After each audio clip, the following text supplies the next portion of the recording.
I woke up to the steady beep of monitors and the plastic smell of antiseptic. My eyes burned. My chest felt like someone had parked a car on it. I tried to move, but my body didn't listen. Oxygen tubes ran under my nose, and 4 needles stuck out of my left arm. The machines around me sang their mechanical song. Beep, whoosh, beep, keeping me tethered to a life I wasn't sure I wanted back yet. A nurse came in and checked my vitals. She smiled at me like she knew something I didn't. "Welcome back," she said gently. "You've been unconscious for 4 days. 4 days. Car accident." I remembered headlights. Then nothing. As she adjusted my medications, my phone buzzed on the bedside table. I managed to reach for it with my good hand. The screen lit up with my bank alerts. Withdrawal, $8,400 withdrawal, $12,000 withdrawal, $15,600. My heart rate spiked. The monitors screamed. Literally screamed. 3 days in a coma, and someone had emptied my account. Not someone. Already knew who. My name is Lila Hart, and I'm 32 years old. I work as a financial analyst in Denver. I notice patterns nobody else sees. Tiny inconsistencies that add up to big crimes. That's why I'm excellent at my job. Cole is my younger brother. 30 years old. Charming. The kind of charming that comes right before someone steals from you. Growing up, Cole was the golden child. Good-looking, quick smile, natural talker. He could convince anyone of anything. When our parents died 5 years ago, he inherited money and spent it in 18 months on things that didn't matter. Then he started borrowing from me. Small amounts at first. Then bigger. Just until I get back on my feet, Lila. I always did. That was the problem. 6 months ago, I noticed checks missing from my mailbox. Not one. Multiple. My mortgage checks, tax refund checks, a check from my employer for a bonus. When I asked Cole about it, he laughed. "Found them on the ground by the mailbox," he said. "Figured they were yours, so I brought them inside. Must have put them somewhere and forgot. Found them on the ground. By my mailbox. 3 checks worth over $12,000, and he found them. I reported it to the police. They took a report. Nothing came of it. The checks were cancelled, so the damage was limited. But the message was clear. My brother had crossed a line, and he thought he could get away with it. That's when I realized Cole wasn't just broke. He was predatory. He was circling closer, testing my boundaries, seeing how much he could take before I'd actually stand up to him. He'd always been the charming one, the one who got second chances and third chances and endless chances because he asked so nicely. I decided he wouldn't get another one. Not from me. 2 weeks after finding out about the stolen checks, I went to a different bank. I opened a savings account and transferred $42,000 into it. All my visible cash. I set it up with minimal security and made sure Cole would know it existed. My real money, 6 figures I'd spent years building, went into a different account with different passwords and security questions. The bait account was a trap. Perfect bait. Visible. Accessible. Tempting. Expendable. I wanted to see if he would actually steal from me. I needed proof. Not suspicion, but rock-solid evidence that my brother was a thief. Most people don't take that chance. Most people know when they're being watched. Cole was not most people. Cole called me on a Tuesday afternoon. We had coffee at a place near my office. He looked tired like he always did, with that specific exhaustion that comes from poor decisions and bad sleep schedules. "So," he said, stirring sugar into his coffee, "how much have you got saved these days?" I watched him over my cup. His eyes were too interested. His smile was too casual. "Why?" I asked. "Just wondering. You always seem to have your stuff together, you know? I'm trying to get my life organized, and I'm thinking maybe I should ask you for advice. What's your target? Like, what amount do you want to hit?" He was fishing. Badly. "I've got some," I said. "Nothing special." "Come on," he said, leaning forward. "You always have money. You're like the only person in our family who actually has their stuff together. Are we talking 50 grand? 100? I didn't answer. I just smiled and changed the subject. But that night I checked my accounts. Someone had tried to access the bait account 3 times. Failed login attempts. The IP address was from Cole's apartment. He'd been snooping through my email looking for passwords. He was already planning to steal from me. Friday afternoon. I was leaving work early, heading home to run some errands. Route 25 is usually congested, so I took the back road through Boulder Canyon. The weather was perfect. Colorado autumn, all golden light and cool breeze. I was thinking about what to make for dinner, about a project deadline coming up, about absolutely nothing important. Then I saw the truck. It came around the corner going at least 70 miles per hour in a 45 zone. I didn't have time to think. Just reaction. I jerked the wheel to the right, and everything became chaos. My car hit the guardrail first, then flipped. I remember the sound. Metal screaming, glass shattering, the sick crunch of impact. I remember my body being thrown around like a doll. I remember thinking very clearly, this is how I die. Then darkness. When I woke up, I was in the emergency room, surrounded by doctors asking me questions I couldn't answer. Broken ribs. Internal bleeding. A fractured collarbone. Concussion. They induced a medical coma to let my body heal. 4 days unconscious. 4 days during which my brother emptied my bait account. The nurse helped me pull up my bank app on my phone. What I saw made my broken ribs hurt even worse. First withdrawal. $8,400. Timestamp. 3:47 a.m. the day after my crash. Second withdrawal. $12,000. 4:15 a.m. same day. Third withdrawal. $15,600. 4:52 a.m. He hadn't even waited for me to wake up. Hadn't even bothered to call and check if I was alive. He'd just gone straight for my accounts like a vulture descending on a carcass. The worst part. He'd overdraft the account. Tried to take an additional $8,900, bounced, and got charged overdraft fees on top of that. Even stealing, he was incompetent. I pulled up the transaction history and saw something else. He'd logged in from multiple devices, multiple IP addresses. He'd tried my backup password. He'd attempted to change my security questions. He'd even tried to add himself as an authorized user on the account. This wasn't opportunistic. This was planned. This was calculated. He'd probably been waiting for me to get hurt, waiting for me to be vulnerable. And I'd given him the perfect target. Harper Stone is a lawyer who makes people nervous just by existing. White blonde hair, sharp cheekbones, eyes that miss nothing. She'd been my attorney for years. I'd called her that morning, and she came to the hospital without hesitation. I showed her my phone. She scrolled through the transactions without speaking. Her jaw got tighter with each one. When she reached the overdraft fees, she laughed. The way lawyers laugh when they're seeing a case so clear it insults their intelligence. This is felony-level theft, she said quietly. Identity fraud. Unauthorized use of financial accounts. Wire fraud. Your brother created a trail that a first-year law student could prosecute. He set my phone down. Has he done this before? I told Harper everything. The missing checks. The found them on the ground lie. The pattern of borrowing money he never paid back. The time he'd used my credit card without asking. The time he'd promised to cover his share of our mom's funeral costs and then asked me for money instead. Harper listened without interrupting. When I finished, she was quiet for a long moment. This time, she said carefully, is different. This time it's not a gray area. He didn't ask. He didn't try to justify it. He accessed your accounts without permission while you were in a medical coma. She pulled out her laptop and started typing. I need to contact the police. We're going to file a formal report. And Lila. She looked up at me. Did you see what he did after he drained your account? I was unconscious. He bought a truck, Harper said. Financed through the bank. The down payment was paid in cash, the exact amount he stole.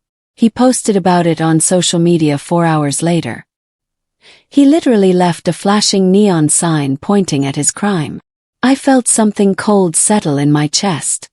He was stupid enough to think he'd gotten away with it. The truck was a 2024 Chevrolet Silverado, glossy black with expensive upgrades. Cole had put down exactly $36,000, exactly what was missing from my account, and financed the rest through Rocky Mountain Credit Union. He'd used his actual driver's license, his actual social security number, his actual information. Why would he? He thought I was still unconscious. He thought I wouldn't find out for days, maybe weeks. He thought he'd had time to cover his tracks before I woke up. Harper printed out screenshots of his Instagram post from that morning. Blessed. New wheels. God provides. #grateful, #blessed, #new beginnings. Photo of the truck, posed professionally. Cole leaning against it with a huge smile. He dated it, Harper said, almost like she couldn't believe it. He literally timestamped his crime for us. Do you understand how easy he just made this? Understood. What I didn't understand yet was how bad things were about to get for Cole. Harper closed her laptop. I'm calling Detective Sloan with the Colorado Springs Financial Crimes Unit. We're going to file a formal complaint. And Lila. After that, you don't have to do anything else. We'll handle the rest. Detective Raymond Sloan was in his mid-50s, with gray at his temples and the weary expression of someone who'd seen too many versions of the same crime. He reviewed my bank statements. He photographed the Instagram post on his phone.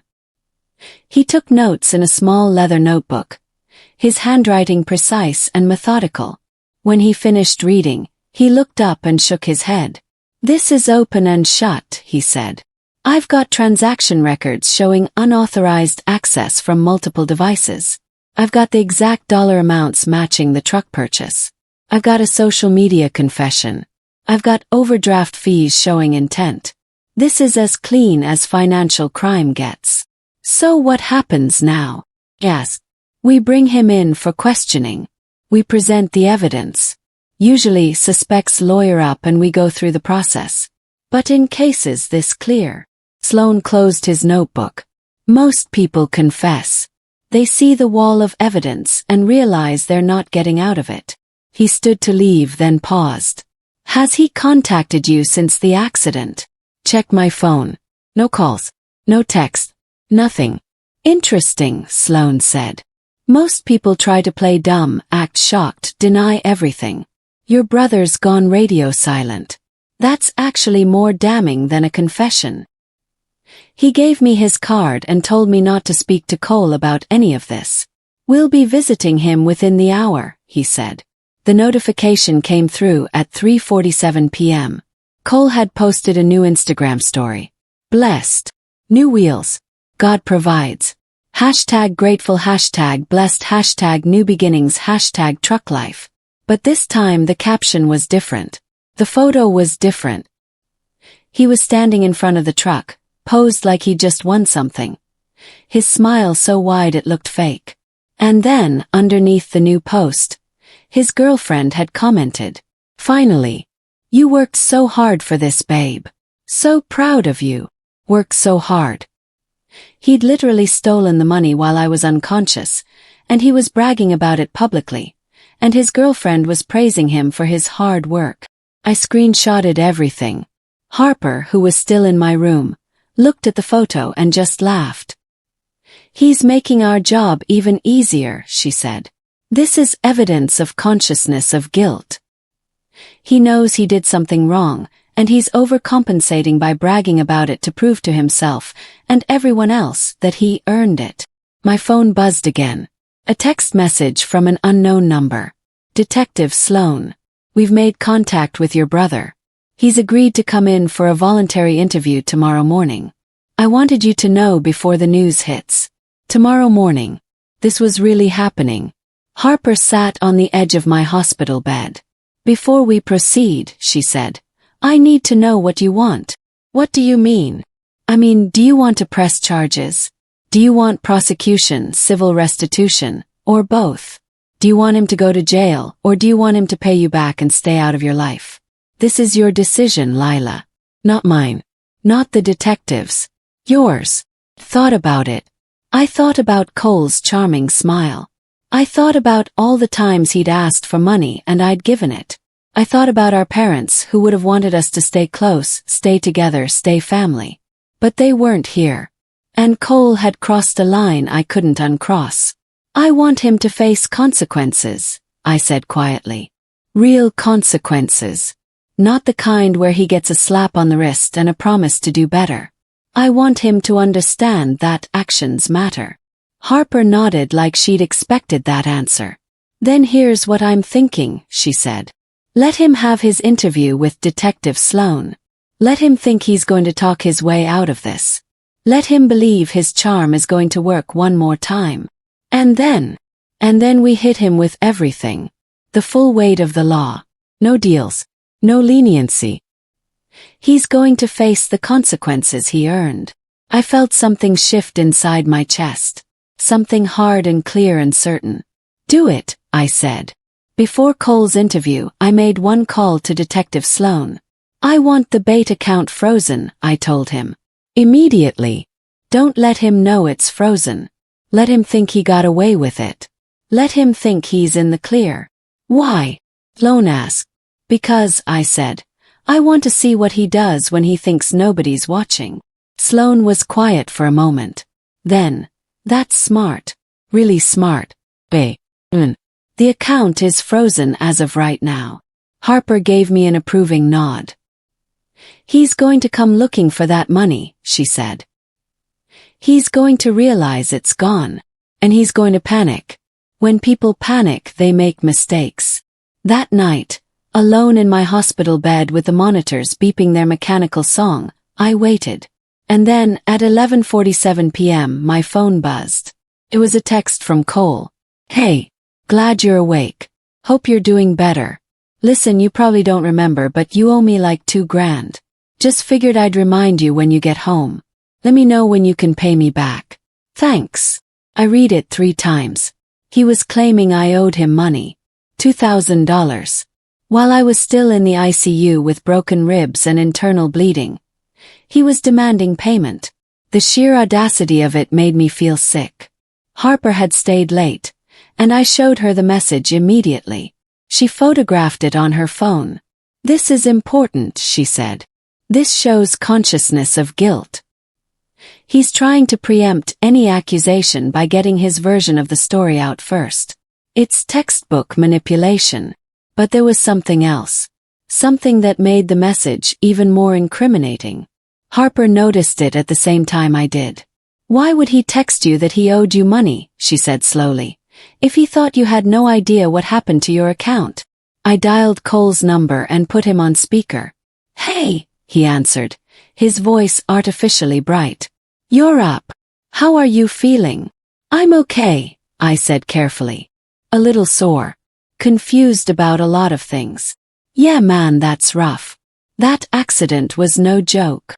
Speaking of which, I said, I've been trying to access my accounts and I'm getting some weird notifications.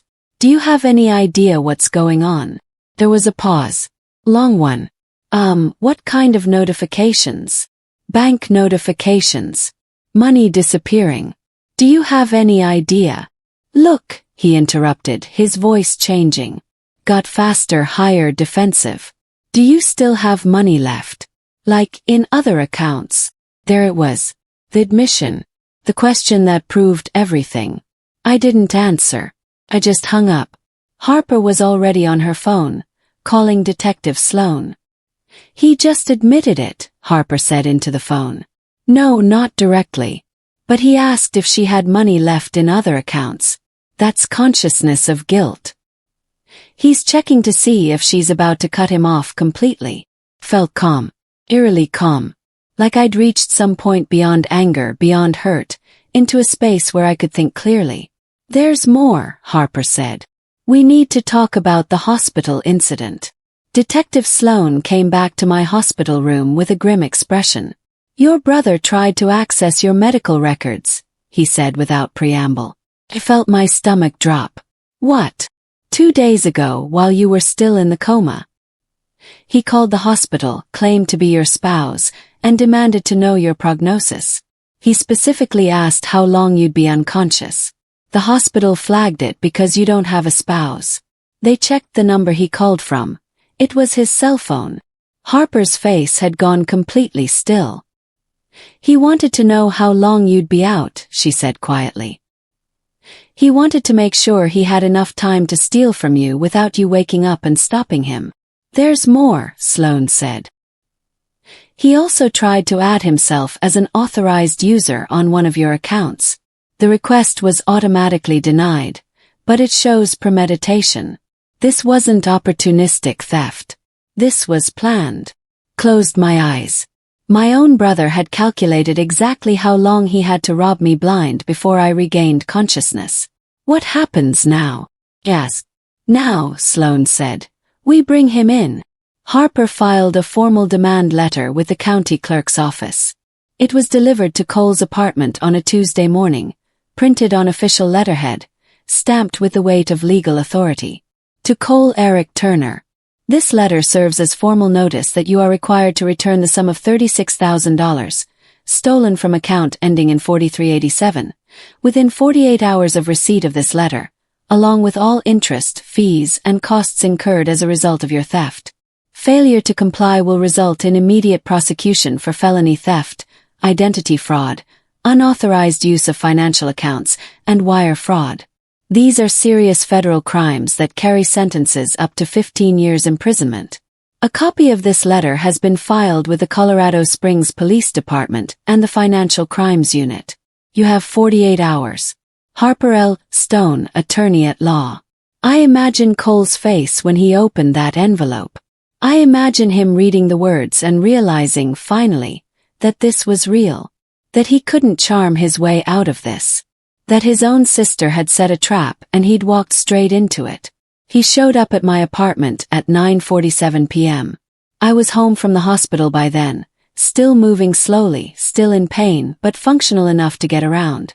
I was sitting on my couch when I heard the pounding on my door. Not knocking. Pounding. Violent, desperate pounding. Layla. Open the door.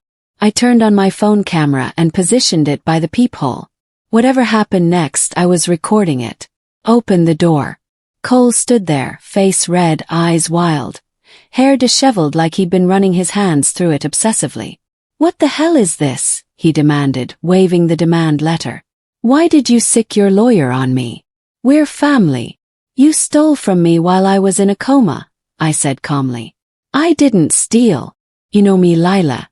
You know I wouldn't. You accessed my account without permission. Multiple times.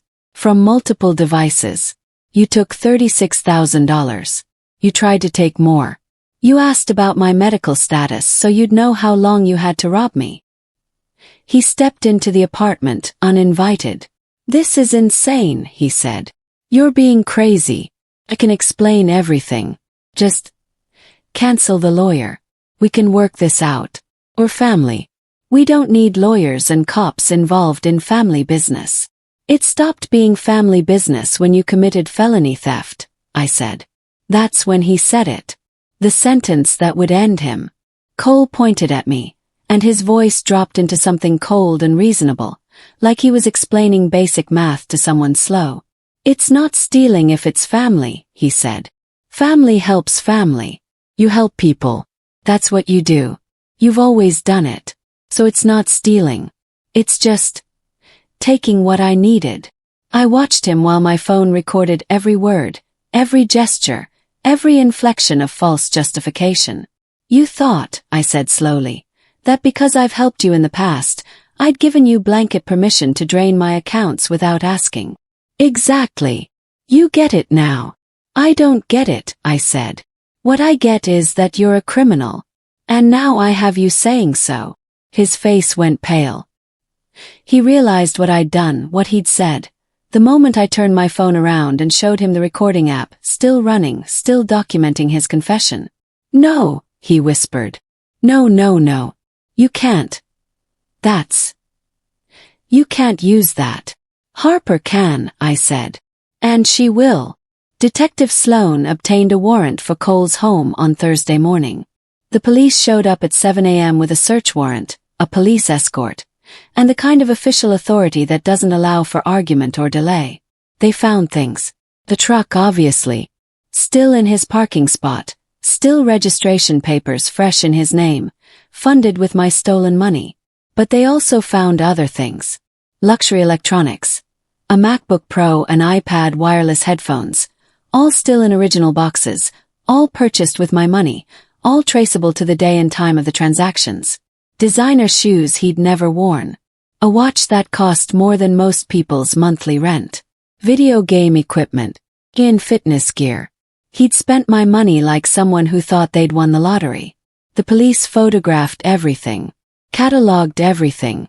Tagged everything as evidence. Cole stood in his living room watching his purchases being photographed and documented. And he started to cry. Not sad tears. Panic tears. The tears of someone who finally understands that they've made a mistake they can't unmake. When I received the police report, it included an inventory of everything they'd found at Cole's apartment. 23 items purchased with stolen funds. Everything was listed. Everything was priced. Everything added up to exactly $34,847. The remaining money had gone to overdraft fees and penalties. Money I'd lost to the banks because of him. Looking at that list, I realized something. Cole hadn't stolen from me to survive.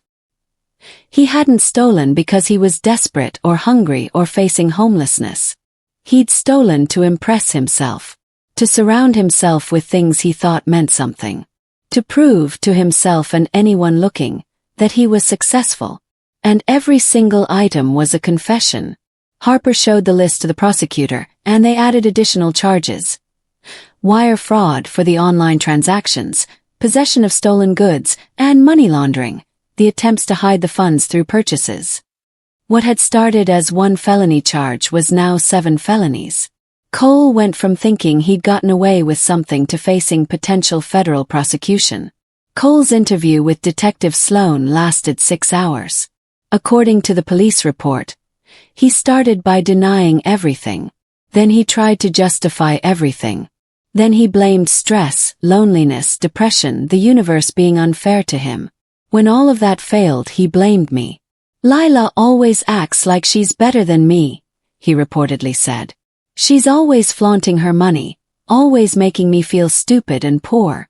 I deserved something good and she has so much. She wouldn't even miss it. This was the narrative he'd built in his head to justify stealing from his unconscious sister. By hour 5, his girlfriend had stopped answering his calls. By hour 6, his employer had received a tip about his arrest and suspended him pending investigation. By the time he was booked, he'd lost his job, his girlfriend, and his freedom. He tried to call me but I didn't answer. Tried to text but I didn't respond. Tried to contact Harper through the police, but she had no interest in negotiating. The wall was up. And this time it didn't come down. Cliffhanger. There was one final thing waiting for him. 3 months later the case was resolved. Detective Sloan negotiated a settlement agreement with the county prosecutor. Cole would accept a guilty plea on 3 of the 7 charges in exchange for reduced sentencing recommendations.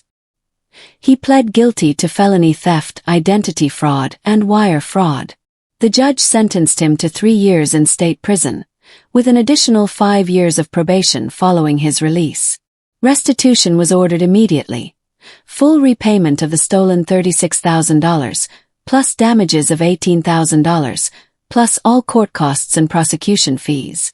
The amount came to just over $61,000. Cole would spend years paying it back. And there was a restraining order. Cole was prohibited from contacting me, approaching my home or workplace, or accessing any of my personal information for a period of 5 years following his release from prison. Harper called me with the final news. "It's over," she said. "You're free." I sat in my office, looking out at the Denver skyline, and felt something settle inside me. Not happiness exactly. Not even satisfaction. But relief. Deep bone-level relief. I had been afraid for so long that my love for my brother would make me weak. That I'd forgive him too easily, help him too readily, sacrifice myself on the altar of family. But I hadn't. set boundaries. I'd enforce them. I'd let the law do what needed to be done. The envelope was sealed with Harper's law firm letterhead. Inside was a printed copy of Cole's official confession, dated, signed, notarized by the court. It listed every transaction, every lie, every manipulation, every conscious choice he'd made to rob me. I held that document and felt the weight of it. Not heavy like a burden but weighty like truth. Cole had stolen from me. That was real. That would always be real. But he had not broken me. I had survived him. I had outwitted him. I had held him accountable. And I had walked away with my integrity intact. Later that week I was back in the hospital. Not as a patient but as a volunteer. I decided to mentor the trauma survivors, to help people who were navigating recovery the way I had. One of them asked me, "How did you get through it? Knowing your own brother betrayed you." I thought about that question for a long time. I realized, I said finally, that when people try to prey on you, you don't fight them with rage. You fight them with truth, with evidence, with timing, and with the trail they created themselves. But doesn't it hurt? Yes, I said. But hurting and being weak are not the same thing. I hurt and I still stood up. That's the difference. As I left the hospital that evening, the Denver sun was setting gold and orange across the mountains. I thought about my brother, sitting in a prison cell somewhere, finally understanding what his choices had cost him. I didn't feel angry anymore. I just felt clear. And for the first time in a long time I felt free.